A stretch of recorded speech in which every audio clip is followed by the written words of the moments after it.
Namaste. This is a wonderful day. The 29th of March, the meeting of the mother with Sri Aurobindo. It's full of symbolism, and it was no accident that they should meet. Their joining of forces in Pondicherry was not in any way a collision of cultures. It was a synthesis. It was also a transcendence. If we think back to when it was, they had each of them outgrown their provincial, their cultural, and, if you want to speak of it that way, their religious and philosophic moorings. She was searching for the one who could answer the biggest questions of life. Sri Aurobindo, liberated in spirit, was sitting in Pondicherry in a cave of tapasya. Well, they arrived, Mira and Richard, Paul Richard, on this date, 29 March 1914, and went to meet Sri Aurobindo, as Sri Aurobindo records in his diary notes.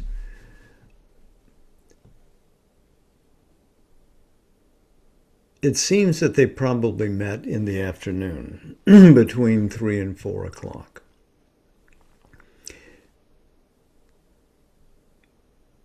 In her earliest accounts of that first meeting, she simply stated that she knew him at once, who he was and what he represented to her.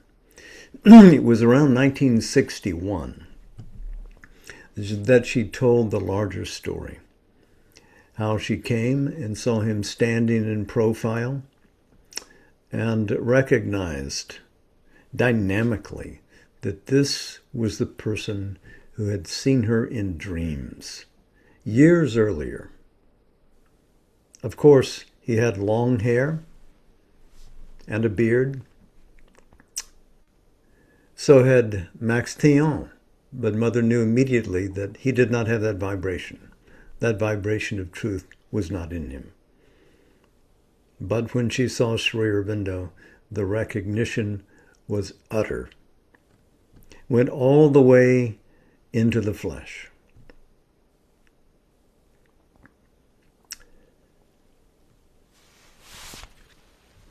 While sitting at his feet the next day, she had a great experience.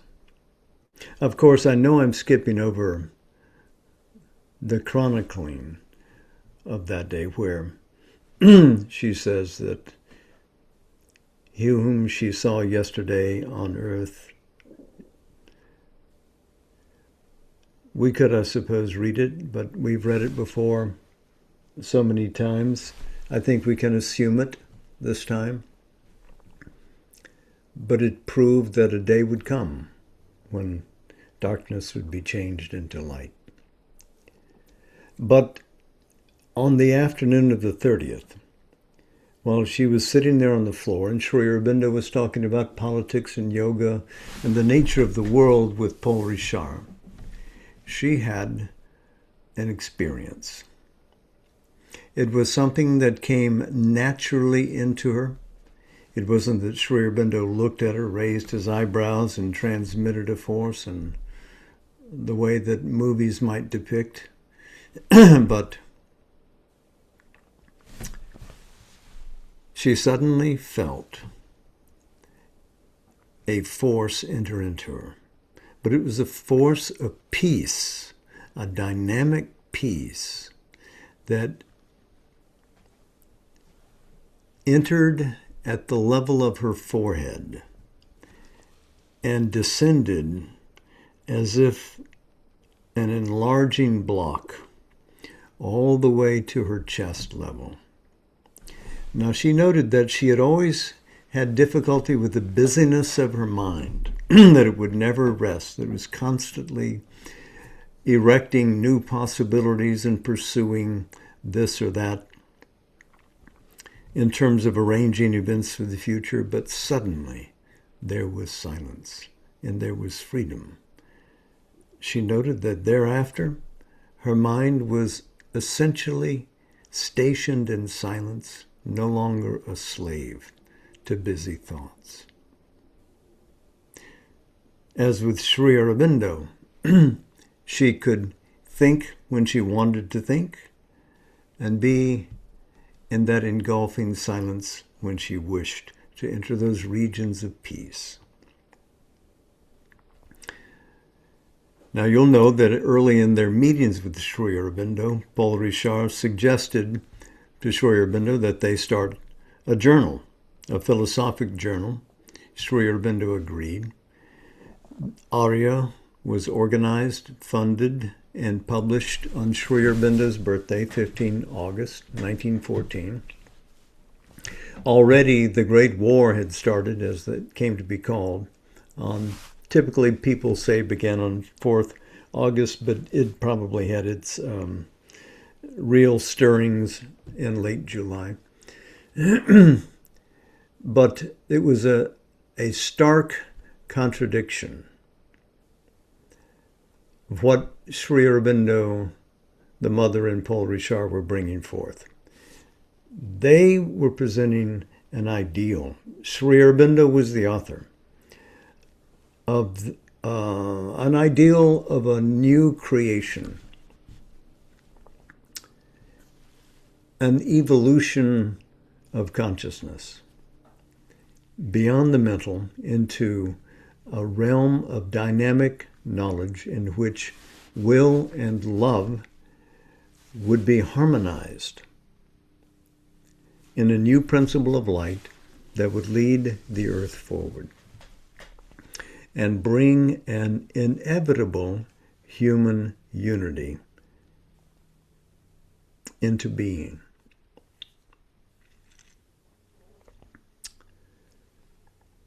This is what Arya was meant to do. Paul Richard noted in his own journal that Sri Aurobindo said to him, "I have never written like this before." And indeed, there's nothing like that first issue of the Arya. From the human aspiration, the first chapter of the Life Divine, to the opening chapter of Synthesis of Yoga, it is miraculous. And Sri Aurobindo was the channel, the luminous channel through which that poured. And as he increased in identification with that being, so did the power and the articulation of the journal. It is something great.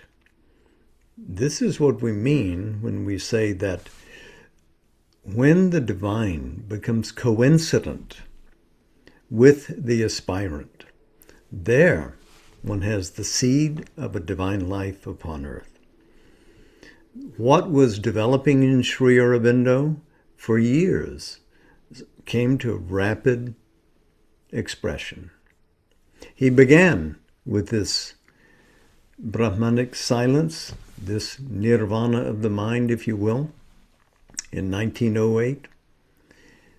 And without saying a word about that subtle peace in his own being, it got transmitted to the mother sitting on the floor, almost as if vibrationally. Simply sitting near him gave her that. And it gave her that because she was in a state of readiness for it. She had already herself come to the realization of the psychic being within, had already enlarged herself into the dimensionless Divine Mother who holds the cosmos in her lap. More was to develop for her. And in fact,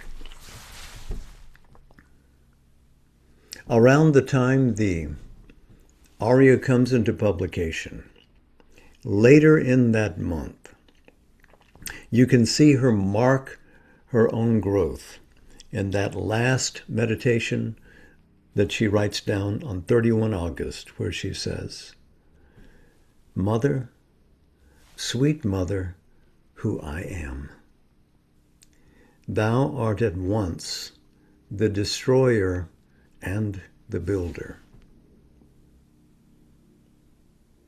The instrument, her mind, life, body, the framing of it, the circumstantial development, the fruition of having been brought into the presence of Sri Aurobindo, the identification with the great goddess Mahadevi was there.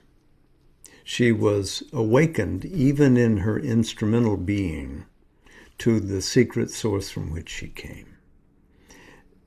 She remained cocooned in that inner poise, that state of realization for more than a decade without speaking about it. Safe within, even though she was challenged from without, before she emerged in 1926 with Sri Aurobindo's declaration of who and what she was, sometime after his birthday that year, and certainly before the year ended, because on 24 November, he gave to her the charge of the spiritual growth of all the inmates of the ashram and the management of that organized life that they shared.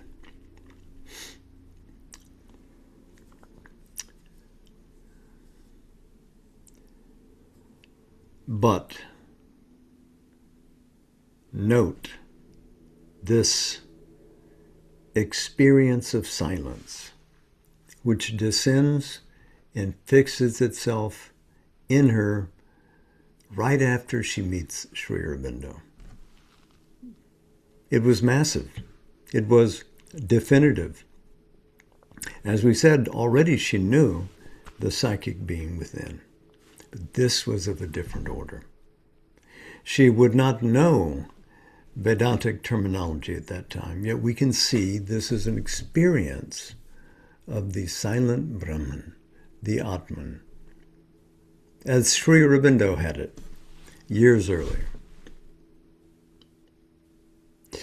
So, if we look at that experience of hers and turn to the Life Divine, we can see in that chapter that he wrote fresh as the Life Divine was going to appear as a book for the first time, as a new chapter, one that he titled The Origin and Remedy of Falsehood, Error, Wrong, and Evil. This is the big picture. How do we get out of a divided, ignorant humanity and into something greater and better, something which does purely express truth? Live in the light.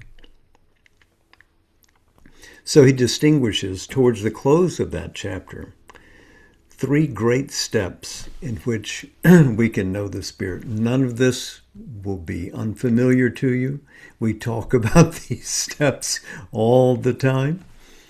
The first is, of course, the discovery of the soul deep within. And remember, it is Mother who brings this insistent note to the practice of integral yoga, because you do not find it prominent in Sri Aurobindo's early writing. But by the time there is an ashram, the emphasis is on finding the purity and the power of the psychic being and bringing it into the instrumental nature. It must, he says, become dominant over the nature. The soul must guide the instrumental nature forward towards truth, towards real delight. Even though we may be embedded in ignorant nature still, the soul lights up the best possible path forward for the ascending aspirant. That's the first step. So we have to move aside all the emotional being and set aside the fixation on our favorite ideas, because those are the only ones worth considering, etc., and plunge into our depths to first experience and then realize this soul that doesn't sleep within, but is awaiting an invitation to come forward in nature. We must find it and invite it. The second step is to become aware of and move into the vastness of the eternal self, the seat and foundation of cosmic being. We are widened, we are stretched into universality, and that is possible because we have attenuated or annulled and no longer listen to the complaints and the whining of an ego which, separated from everything, is looking for its own satisfactions, its own justifications for why it alone is right and it ought to be delivered justice and on a silver plate. When one lives in the Spirit, one acts, but not from personal motivation, but the divine will acts in us, in a vessel which is surrendered, which is free and clear. As the Gita tells us, if we do that, we are free of karma. The result that would typically come to us to deliver to us the results of our action, or the inner lesson that accompanies the results of our action, is no longer needed. One is led by light, but also by a will acting through that light. And in that self-realization that begins to grip the nature, all occurs in that vast sea of silence, which is characteristic of the only self. But mark, the self contains not just silence, but also power. It is and always will be an unmoving state, and it is and always will be a dynamic outthrowing of its infinite possibilities. It is its nature to be unmoved by the action that it itself undertakes. We must put on that nature with the essential realization. So we are being bidden to first realize the soul, and then to realize that this soul that we are individually is born from this sea of transcendence, from this vast self. We need not pursue the greater metaphysics behind this. We've spoken about these things other times, and we'll come back to them, surely.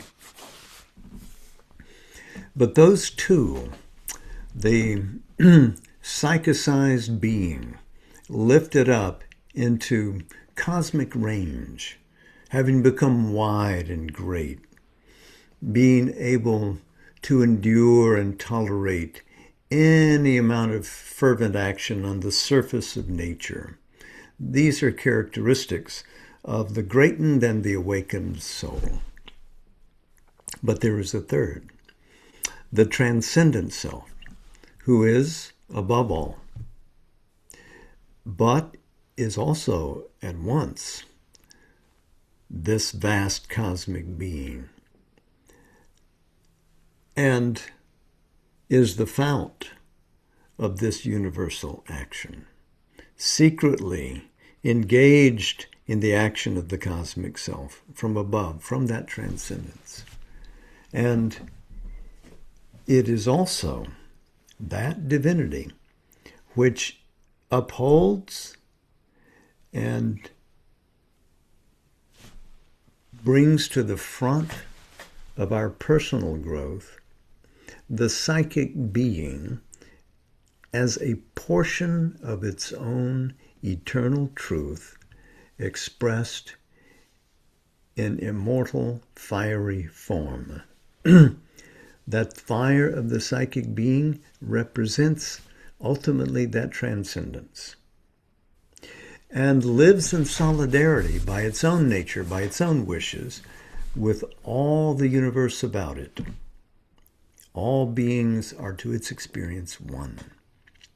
Fellows, not combatants.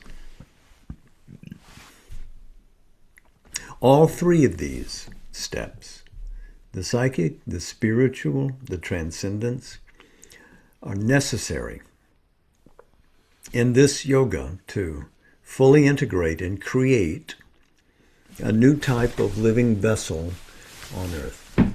We must become conscious channels of the Mahashakti, the Divine Mother, that conscious power, and live in surrender to her, as he would express a dozen years later. Well, if he were writing this in 1914, but he did not. He wrote it in 1940. So as he expressed a few years earlier in his book, The Mother.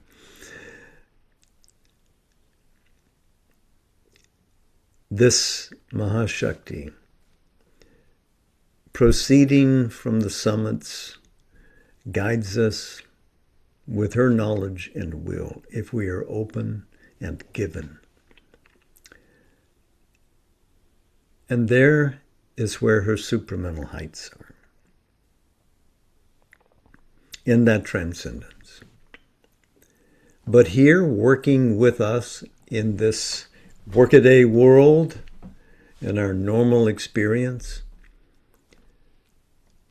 it comes to us in a certain order.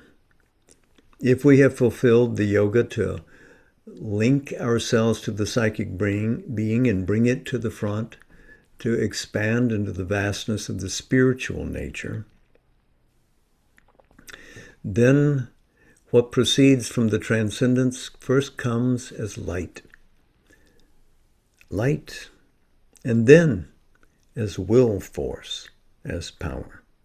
One must first perceive the truth to move towards actively unifying the being.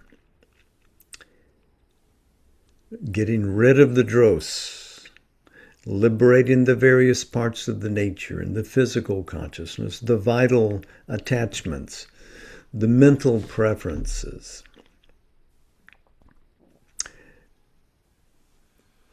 What we become in signifying form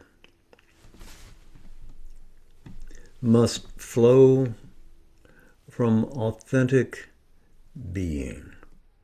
That is the true author.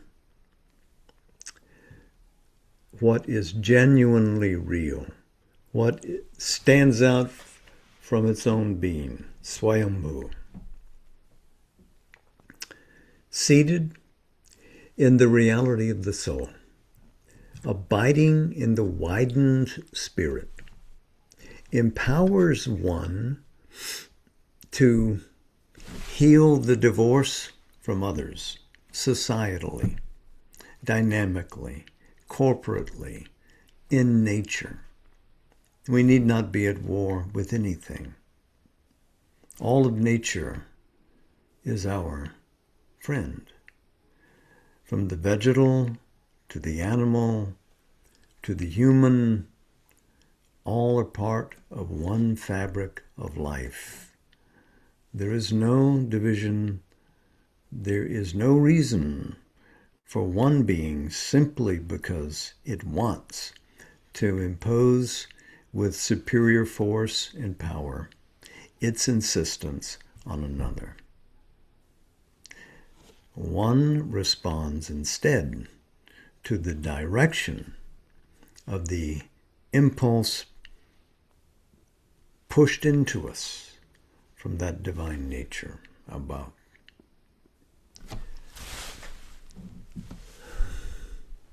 This inner release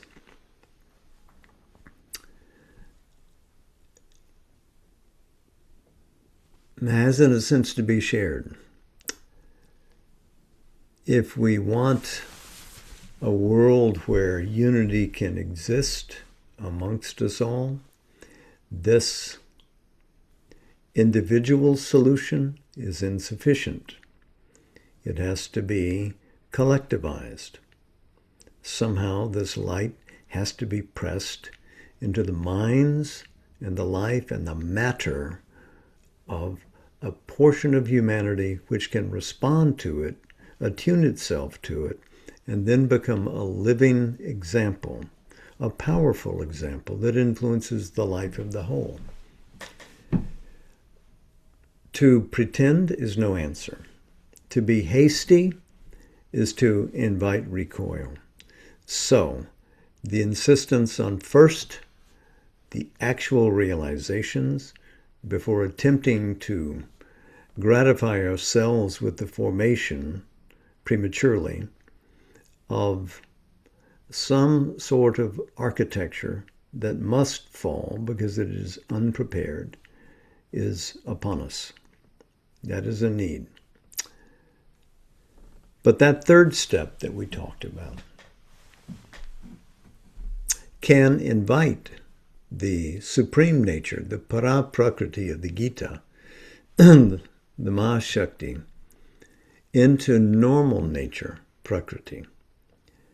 And therein, reshaping and transfiguring powers and lights march into our dynamic parts,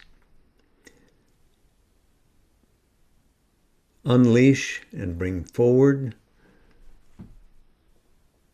into combination a more capacious and flexible instrument.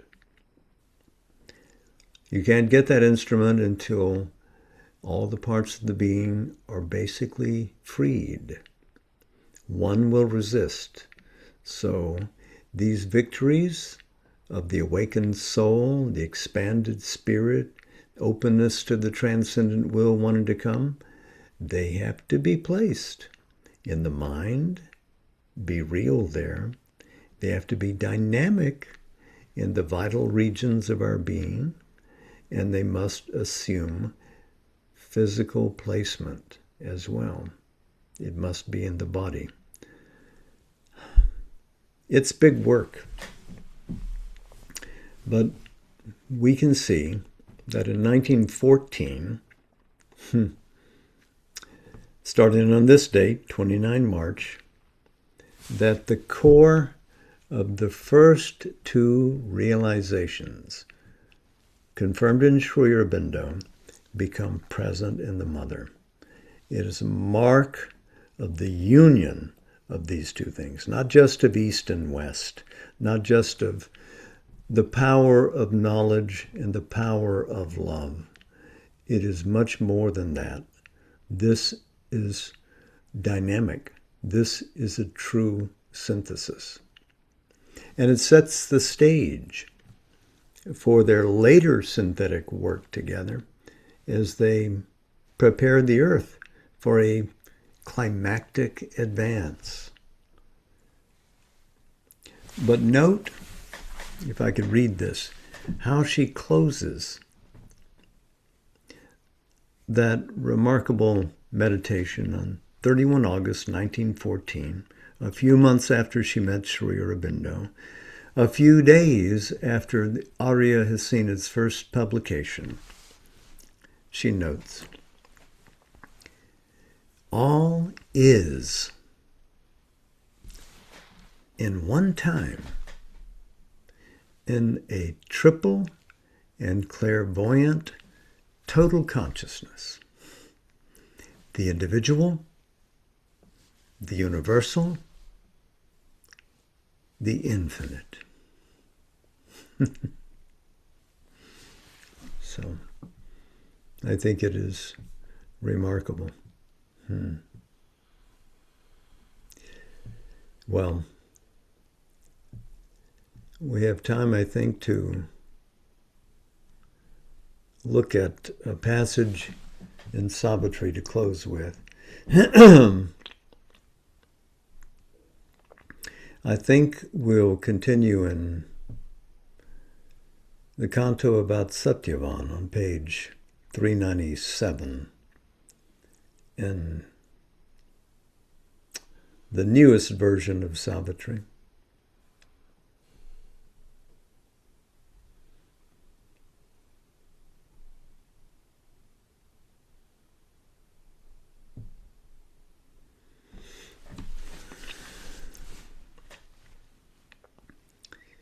In these great spirits now incarnate here, love brought down power out of eternity to make of life his new undying base.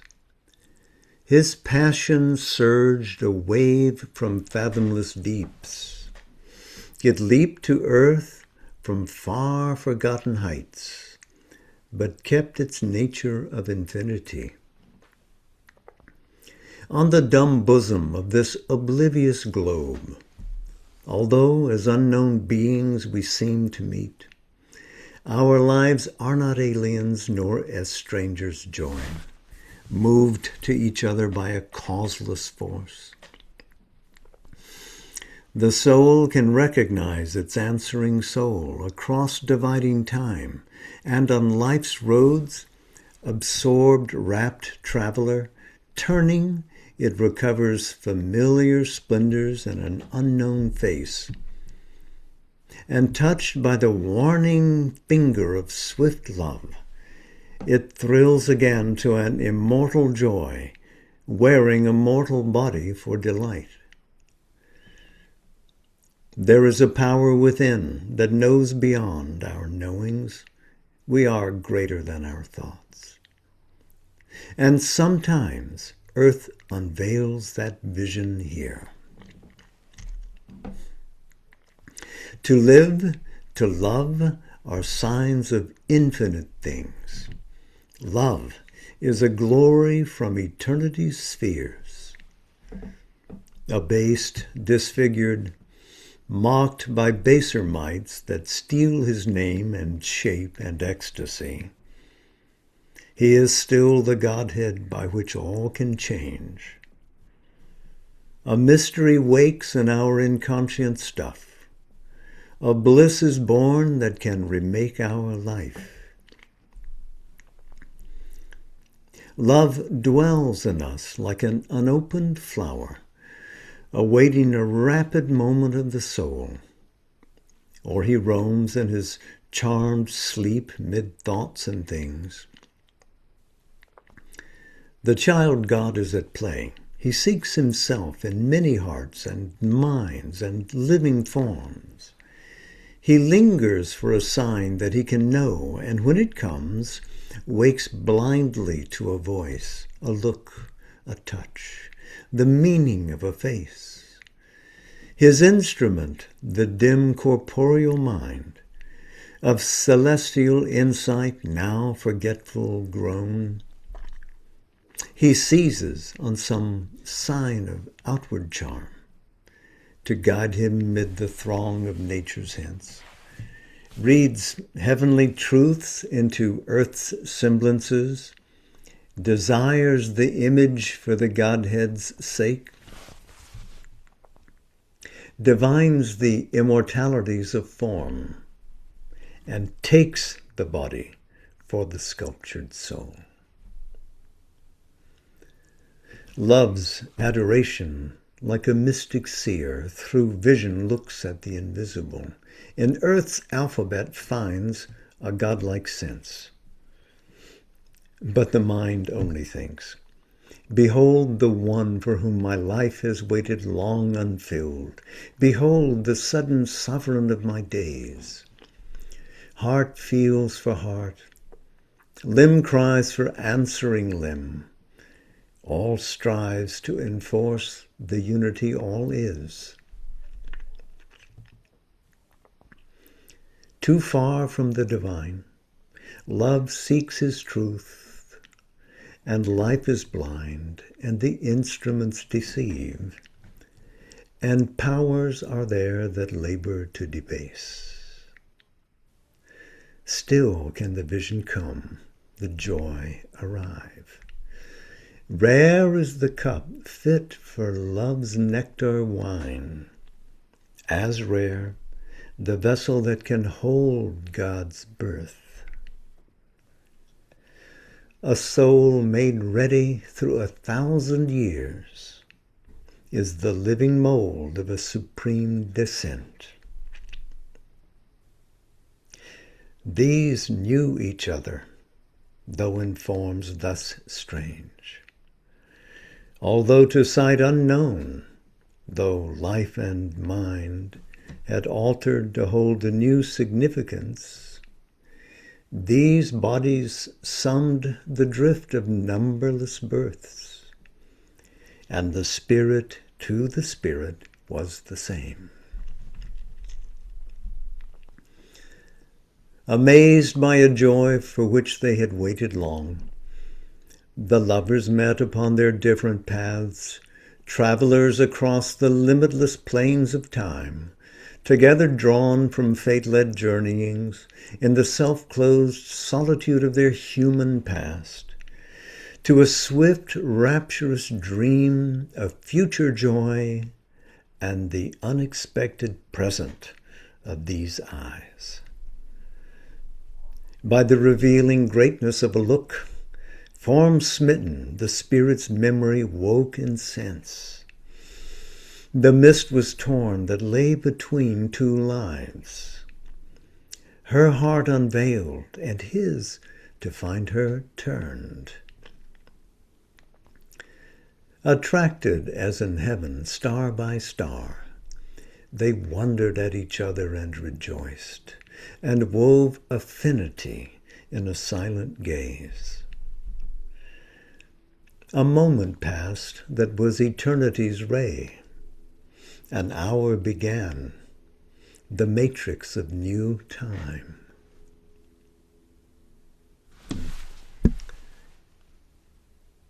End of Canto 2.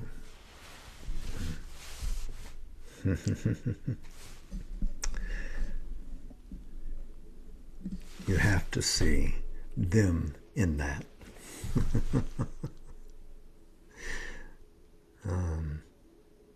Listen, it's good to see your beautiful faces reflecting them to all around.